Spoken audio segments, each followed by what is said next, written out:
Regional Office 1 sa pamumuno ng aming butihing Regional Director, Police Brigadier General Emmanuel B. Peralta. Welcome sa ika-13 edisyon ng Pro1 FT Live, keeping you informed, kung saan ang ating pag-uusapan ay patungkol sa Magna Carta for Women. Bilang selebrasyon ng National Women's Month na may temang We May Change Work for Women, ang ating panauhing tagapagsalita ngayong araw ay isa ring superwoman na handa kang tulungan araw man o gabi ay inyong maaasahan. At pagkababaihan ang hinapi, siguradong di kanya tatantanaan. PBRC Class of 2006-01, Class Maliyab, Lateral Entry, Kabuklod Class of 2012, 15 years in service, from Ilocos Sur, ang Chief ng Women and Children Protection Desk ng Police Regional Office 1, Police Major Nanette C. Valderas. Ma'am? Thank you. Good afternoon sa lahat po ng mga nanonood sa atin ngayon. So, muli ay Women's Month na naman. Yun nga lang sa panahon ngayon is pandemic. So, ang ating tema, lawana laban sa pandemya, kaya. So, kahit pa may pandemic ngayon, nakikita naman natin yung ating mga kababaihan ay patuloy na lumalaban para matulukan na itong pandemya na hinaharap natin ngayon. So, as we all know naman, at least 90% yata ng mga nurses na frontliners natin ay mga babae. So, yun yung latest na data na nalaman ko kanina. So, correct me if I'm wrong, pero mas marami yung mga babae na nurses na lumalaban ngayon sa ating coronavirus disease. So, panahon na para review natin, balikan natin kung ano yung mga women's rights natin. And then, as a backgrounder, gusto ko lang din ikwento yung ibang kung paano nagsimula, nagkaroon or nakilala or na-recognize yung mga karapatan ng ating mga kababaihan. Okay. So, with the passing of laws that strengthen the rights of women, the acceptance of LGBTQ women, and the continuing attempts of people to be truly aware of the problems of women, the Women's Network here in the Philippines continue to become a stronghold, though not perfect. We still have a long way to go before women receive parity and equality. Women who are listening or watching today will surely agree with me that we still have a lot of things to do to attain the so-called gender equality. Hence, an appeal to our male counterparts to value and see every woman's worth, not only during the Women's Month celebration, but every day of our lives. As a backgrounder on how women's rights started to be recognized in our country, in 1905, Concepcion Felix de Calderon, along with 12 other women, founded the Asociación Feminista Filipina. Ito po yung unang club or organisasyon na naorganisa dito sa Pilipinas for the purpose of the promotion of social welfare and the encouragement of the participation of women in public affairs. So other organizations were also created that focuses on the advancement of women, like Makibaka o yung tinatawag nilang malayang kilusan ng bagong kababaihan in 1970. So maigi na lang at noon pa man, pinakita na ng mga naunang kababaihan ang tapang at lakas ng loob nila para ipaglaban ang kanilang mga karapatan. Kaya kahit papano ay nararamdaman na natin yung mga pagbabagong ito. So, tuloy-tuloy yung pagkilala ng ating batas at ng ating gobyerno sa mga karapatan ng kababaihan. At isa nga dito is yung noong 1935 Constitution. This is a breakthrough kasi nga na-recognize na yung right to vote, na-extend na sa mga kababaihan natin, yung right of suffrage or yung tinatawag natin yung right to vote. So, during the Japanese regime din, may mga at least 10% yung nakipaglaban sa ating sa mga Japanese. Despite the risk of death, torture, and rape for the country's liberation and progress towards women's rights. So with the end of World War II, there was an increase of women being elected in office. In 1991, the Women in Nation Building or Republic Act 7192 was passed, which promotes the integration of women as full and equal partners of men in the development of nation building. Isinasaad po dito sa batas na to na may nakalaang pondo para sa mga programa ng mga kababaihan at isang halimbawa nito ang ating Gender and Development Fund. Hinihikayat din ng batas na ito ang mga kababaihan na makilahok, sumali at maging parte ng proseso sa pagtanggal ng gender bias o hindi pantay na pagtingin sa mga kababaihan. So, alinsunod sa mga pinaglalaban ng mga unang Pilipina, nilagdaan ni President Gloria Macapagal-Arroyo noong 2009 yung Magna Carta of Women, na ang layunin ay mawala ang diskriminasyon sa mga kababaihan sa pamamagitan ng pagkilala, pagprotekta o pagsunod at pagtaguyod sa mga karapatan nito. Aside from that, meron din yung ating Convention on the Elimination of All Forms of Discrimination Against Women, or yung CEDAW, or CEDAW, considered as the most important treaty or agreement signed by international communities for the protection of the right of women. It is also called the Bill of Women's Rights. So, balikan po natin ang ating Magna Carta of Women. Ito nga po ay isang comprehensive human rights law which seeks to eliminate discrimination against women by recognizing, protecting,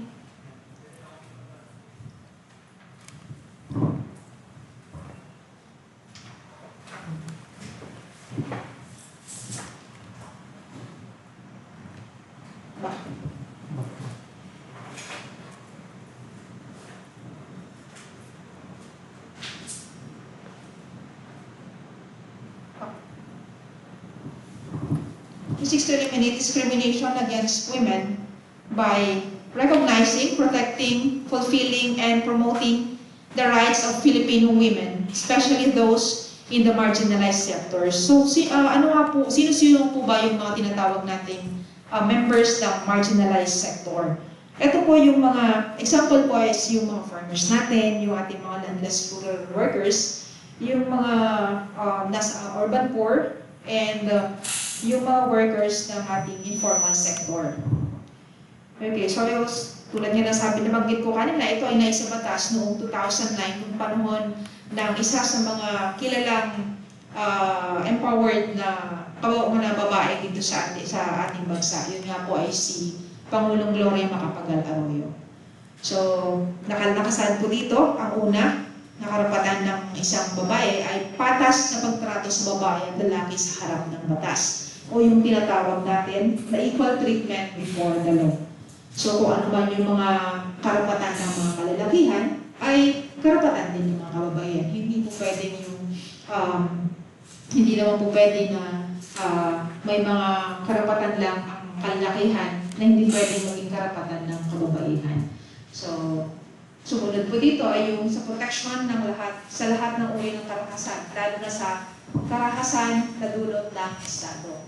Dito po pumapasok yung ating Women and Children's Protection Desk. Kaya nga po, dito sa batas na to, ang mandate nito is pag-produce ng mag-organize or mag-establish ng Women and Children Protection Desk sa bawat police station para po mag-cater sa mga gender-based violence natin. Okay, so this includes, sabi nga dito, is the incremental increase in the recruitment and training of women in government services that cater to women victims of gender-related offenses. It also ensures mandatory training on human rights and gender sensitivity to all government personnel involved in the protection and defense of women against gender-based violence and mandates local government units to establish a violence against women desk in every barangay to address violence against women. So para sa lahat ay maging aware sa mga karapatan ng kababaihan at maging sensitive ang ibang tao sa mga ito. So meron niya tayong aside sa ating policy desk sa bawat istasyon, may mga barangay desk din po. May mga barangay bow desk po na na-establish para rin mag-cater ng mga gender-based violence or yung karahasan or mga karahasan na nakukumit against sa ating mga kababaihan.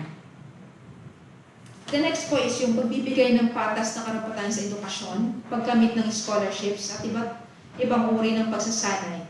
Pinagbabawal nito ang pagtanggal o paglalagay ng limitasyon sa pag-aaral at hanap buhay sa kahit anong edukasyon dahil lamang sa pagkabuntis ng hindi pa naikakasal.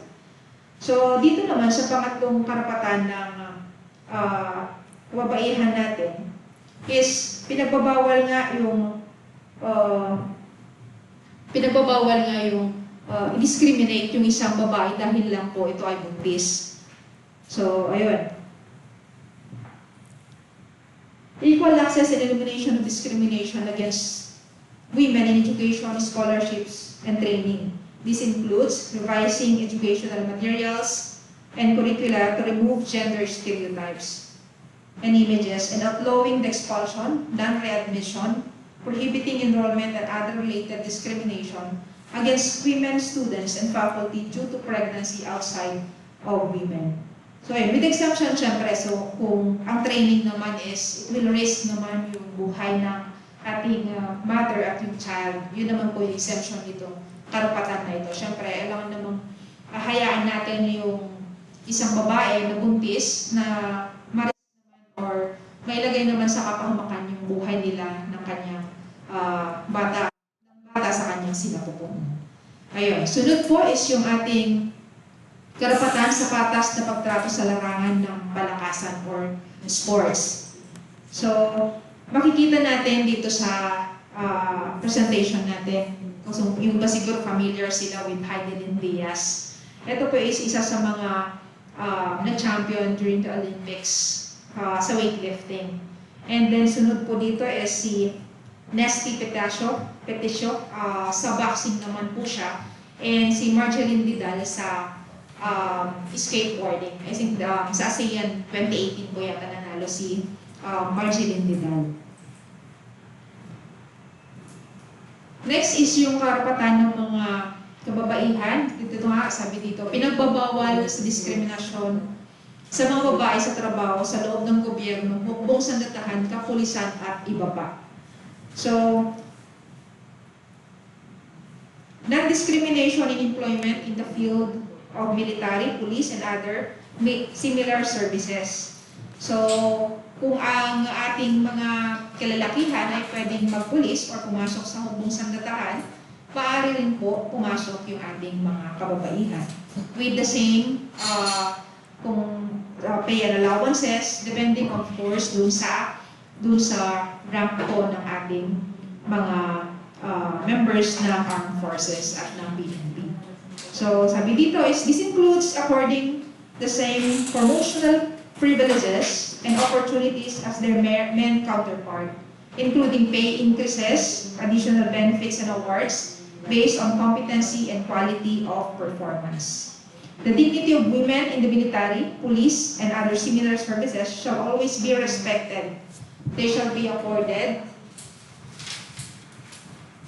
with the same capacity as men to act in and enter into contracts, including marriage, as well as be entitled to leave benefits for women, such as maternity leave as provided for in existing laws.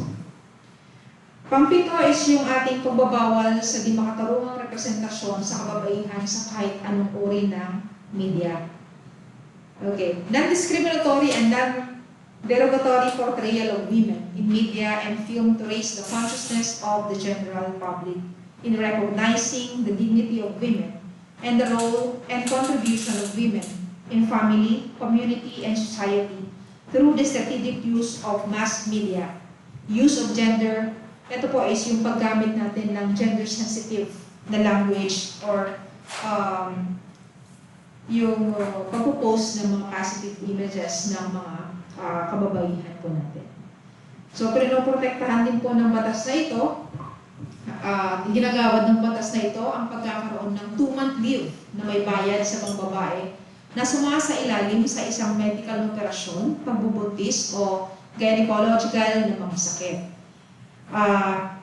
Dito sa batas na to, sa Magna Carta of Women, is nakalagay is 2 months na paid leave.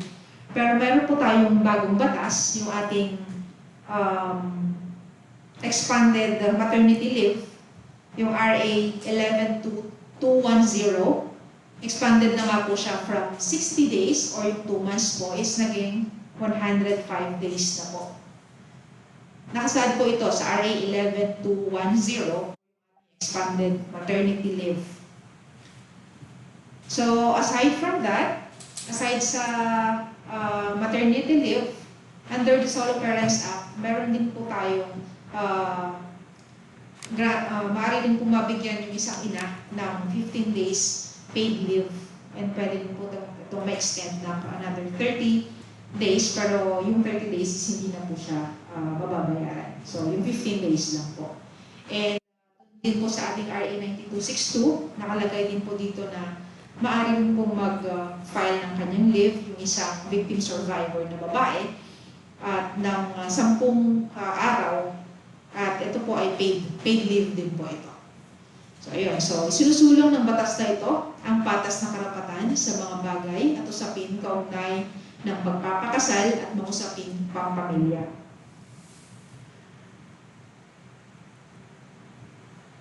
So, equal rights in all matters relating to marriage and family relations. The state shall ensure the same rights of women and men to enter into and live marriage, freely choose a spouse, decide on the number and spacing of their children, enjoy personal rights including the choice of a profession, own, acquire, and administer their property, and acquire, change, or retain their nationality.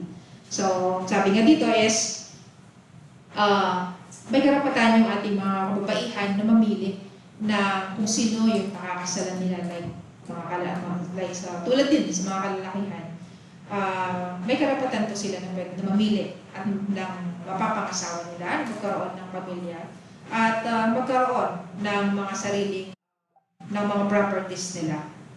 And then, maaari din siyang or magplano na kung ilan ang gusto niyang maging anak or kung ilan yung kaya nilang itaguyod sa buhay. So, ayun. Sunod po is yung ang batas na ito ay naglalayo sa hikayatin ng mga babae na maging bahagi ng politika at pamumuno at itulak ang ilang mga agenda na kaugnay sa kababaihan. Yes, inaano rin po nito, ng batas na ito na mag-participate nga ang ating mga kababaihan sa politics. So makikita natin dito sa screen natin na ang picture ni Senator Grace po, Senator Legarda, si Senator Miriam, si Ma'am Vilma Santos Concho, isa Vilma Santos, recto pala. Okay, and then Lucy Torres, and of course, yung unang presidente, ay babae na naging presidente ng Pilipinas, Corazon Aquino. So, yun po yung kabuuan ng ating Magna Carta of Women. So, sana po sa ating mga kababaihan na nakikinig ngayon at sana po ay mayroon kayong natutunan sa aking mga nabanggit, at sana po ay panindigan natin yung ating pagkababae at ipaglaban natin ang mga karapatan natin ito. So, to all women out there, I dare you to break barriers, find your inner strength, know your value, and always wear your invisible crown. Yeah, thank you. Maraming salamat, ma'am. Baka may gusto pa po kayong pasalamatan or batiin, ma'am. Sabi po. Yung sa mga nanonood po sa atin via live. Ayan, pwede ma'am. Dito po. Dito po